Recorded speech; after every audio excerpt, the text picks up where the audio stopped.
सुहाना मौसम, ठंडी हवा, खाली सड़क और महबूबा के साथ बाइक पर लॉन्ग राइड, वाकई कितना सुकून भरा होता है ना। लेकिन थोड़ी दूर चलाने के बाद बाइक बंद करके स्टैंड पर लगा देते हैं, तब उसके इंजन से एक टिक टिक की आवाज़ आती है और हम सोचने लगते हैं कि इंजन में कोई खराबी तो नहीं। तो घबराइए मत, ये कोई खराबी नहीं है, बल्कि संकेत है कि आपकी बाइक का इंजन अच्छी तरह से काम कर रहा है।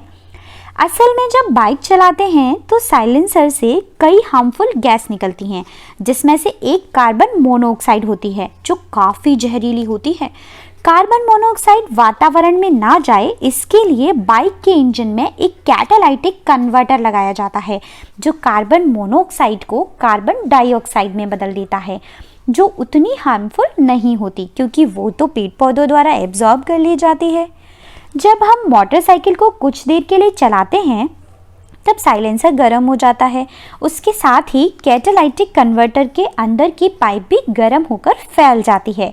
इंजन बंद करने पर यह ठंडी होकर सिकुड़ती है और इसी प्रोसेस में क्लिक क्लिक की आवाज़ आती है, जिसे हम टिक टिक की आवाज़ के रूप में सुनते हैं। कहने का मतलब साफ है, ये टिक टिक की आवाज़ आपकी बाइक की धड़कन है। अगर ये आ रही है मतलब आपकी बाइक ठीक है, नहीं तो इसे मैकेनिक की ज़रूरत है। और हाँ, एक और ख़ास बात, अगर आप शॉर्ट डिस्टेंस के लिए ट्रैवल करेंगे तो साइलेंसर उतना गर्म नहीं हो पाएगा कि सिकुड़ते टाइम टिक टिक की आवाज़ करे। तो कम दूरी की यात्रा में अगर ये आवाज़ ना आए तो घबराना नहीं है, आपकी बाइक अभी भी सही है।